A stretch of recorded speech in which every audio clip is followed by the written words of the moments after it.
Մենք տեսանք ադրբեջանական ռազմական արձակետը, որ ապօրինաբար թույլ չի տալիս մարդասիրական բեռների տեղափոխումը միջանցքով։ I've heard reports of inside Artsakh that beside the blockade, residents are fainting in the streets from hunger. Արցախից տեղեկություններ եմ լսել, որ շրջափակման պատճառով բնակիչներից շատերը անգամ ուշաթափվում են սովից, փողոցներում իսկ։ This is not in there, but I've also seen a photograph of one of the civilians who has died from starvation. Ես անձամբ ինքս անգամ լուսանկար եմ տեսել մի քաղաքացու, որը մահացել է սովից։ Back into text. An estimated 90% of pregnant women have anemia. Հղի կանանց մոտ 90%-ը ունի անեմիա։ Miscarriages have increased due to high levels of stress. Վիժումների մակարդակը սաստիկ բարձրացել են ստրեսի բարձր մակարդակի պատճառով։ And a lack of access to vital medication. Եվ կենսական դեղամիջոցների հասանելիության բացակայության պատճառով։ Patients with chronic diseases and disabilities are especially at risk. Հատկապես վտանգի տակ են քրոնիկ հիվանդություններ ու հաշմանդամություն ունեցող անձիկ։ So too are the elderly. Ինչպես նաև մեծերը, ծերերը, տարեցները։ Vardan Tadevosyan, the founder and director of the rehabilitation center in Stepanakert, which they kindly called in my name, Lady Cox Rehabilitation Center. Վարդան Տետևոսյանը Ստեփանակերտի Լեդի Քոքսի վերականգնողական կենտրոնի հիմնադիրն ու տնօրենը, այդ կենտրոնը համեստաբար իմ անունով են դրել, told me on Wednesday when I spoke with him just 2 days ago. Երկու օր առաջ չորեքշաբթի հենց ինձ ասաց հետևյալը։ I quote his words. Մեջբերում Food supplies are running out. Սնդի պաշարները վերջանում են։ Even with bread coupons, getting bread is not guaranteed. Նույնիսկ հացի կտրոններով հաց ստանալը այլևս երաշխավորված չէ։ The cost of one egg is now 800 dirham. Մեկ ձվի արժեքը հիմա 800 դրամ է։ We are tired of living in such conditions. Մենք հոգնել ենք նման պայմաններում ապրելուց։ We are mentally sick.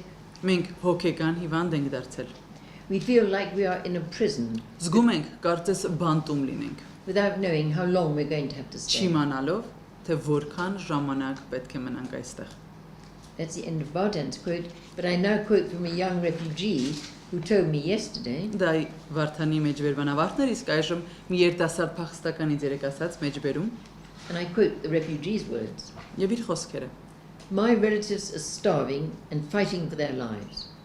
Հարազատներս սովամահ են ու պայքարում են իրենց կյանքի համար։ Every day I see pictures of my grandmother queuing for bread, and every day she walks home with nothing.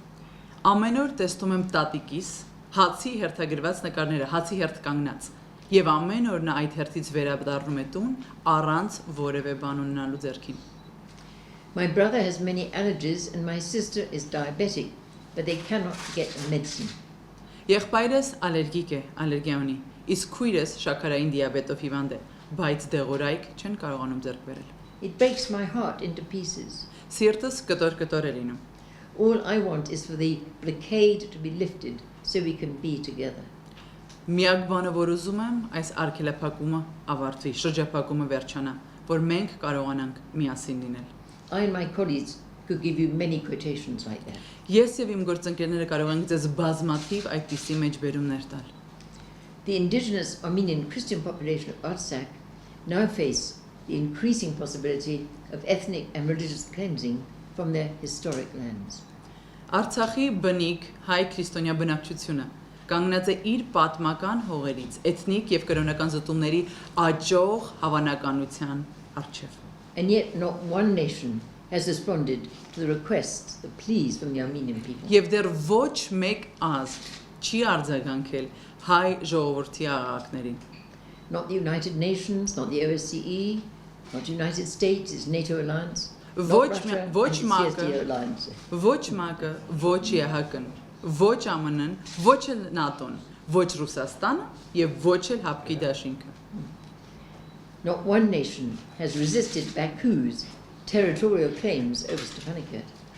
Ոչ մի ժողովուրդ չի դիմադրել Ստեփանակերտի նկատմամբ Բաքվի տարածքային հավակնություններին։ The question therefore arises, who among the international community would resist Baku's territorial claims over Yerevan?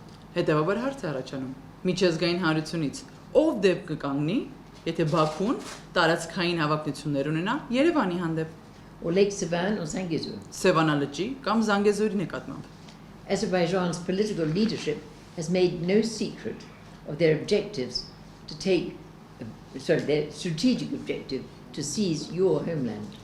Ադրբեջանի քաղաքական ղեկավարությունը չի թաքցրել իր ռազմավարական նպատակը, դա է գրավել ձեր հայրենիքը։ If Artsakh falls, is there a risk that Armenia will follow? Եթե Արցախը ընկնի, վտանգ կա, որ Հայաստանը եւս այդպիսին կլինի։ At this critical hour of your vulnerability, at a time when democracy is in retreat globally, I and very many others, Խոցելի այս վճռորոշ պահին, երբ ժողովրդավարությունը գլոբալ մակարդակով նահանջ է ապրում, ես եւ շատ ուրիշներ, I and very many others are deeply saddened by the actions of international powers who continue to apply pressure on the Republic of Armenia to accept Azerbaijan's sovereignty over Artsakh. Ես եւ շատ ուրիշներ խորապես վշտացած ենք միջազգային գերտերությունների գործողություններից, որոնք շարունակում են ճնշում գործադրել Հայաստանի Հանրապետության վրա, ընդունելու Ադրբեջանի ինքնաիշխանությունը Արցախի նկատմամբ։ In return for a so-called peace treaty and a trade agreement, the people of Artsakh, who have already endured so much suffering, would be expected to surrender their international legal right to self-determination. Ստանալու խաղաղության պայմանագիր եւ կնքելու առևտրային համաձայնագիրը սրա դիմաց Արցախի ժողովրդից ակնկալվում է, որոնք արդեն կրել են այսքան տառապանք, ակնկալվում է, որ հրաժարվեն ինքնորոշման միջազգային իրավաչափ իրենց իրավունքից։ And over 120,000 indigenous Armenians will become citizens of an anti-Armenian authoritarian state. Եվ ավելի քան 120,000 բնիկ հայեր այսպիսով կդառնան հակահայկական ավտորիտար պետության քաղաքացիներ։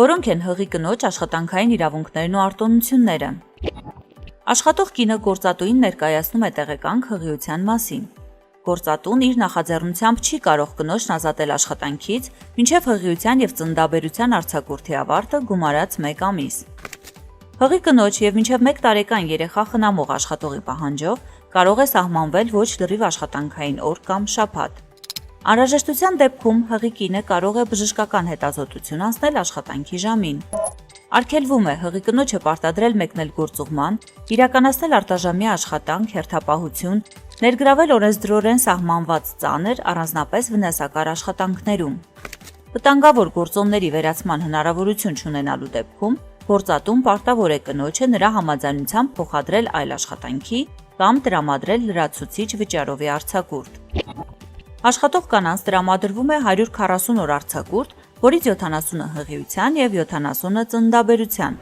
Բարդ ծննդաբերության դեպքում հատկացվում է 155 օր արձակուրդ, որից 70-ը հղիության եւ 85-ը ծննդաբերության։ Միաժամանակ մեկից ավելի երեխաներ ունենալու դեպքում տրամադրվում է 180 օր արձակուրդ, որից 70 օրը հղիության, 110 օրը ծննդաբերության։ Նորածին որդեգրած կամ խնամակալ նշանակված, ինչպես նաև փոխնակ մոր միջոցով երեխա ունեցած աշխատողին, երեխայի կենսաբանական մորը տրամադրվում է արձակուրդ երեխայի ծնվելու օրվանից մինչև 70 օրական դառնալը։ 2 եւ ավելի երեխայի դեպքում արձակուրդը տրամադրվում է մինչև նորածինների 110 օրական դառնալը։ Երեխայի ծննդից հետո 30 օրվա ընթացքում երեխայի հայրը եւս կարող է հնգօրյա վճարովի արձակուրդ վերցնել։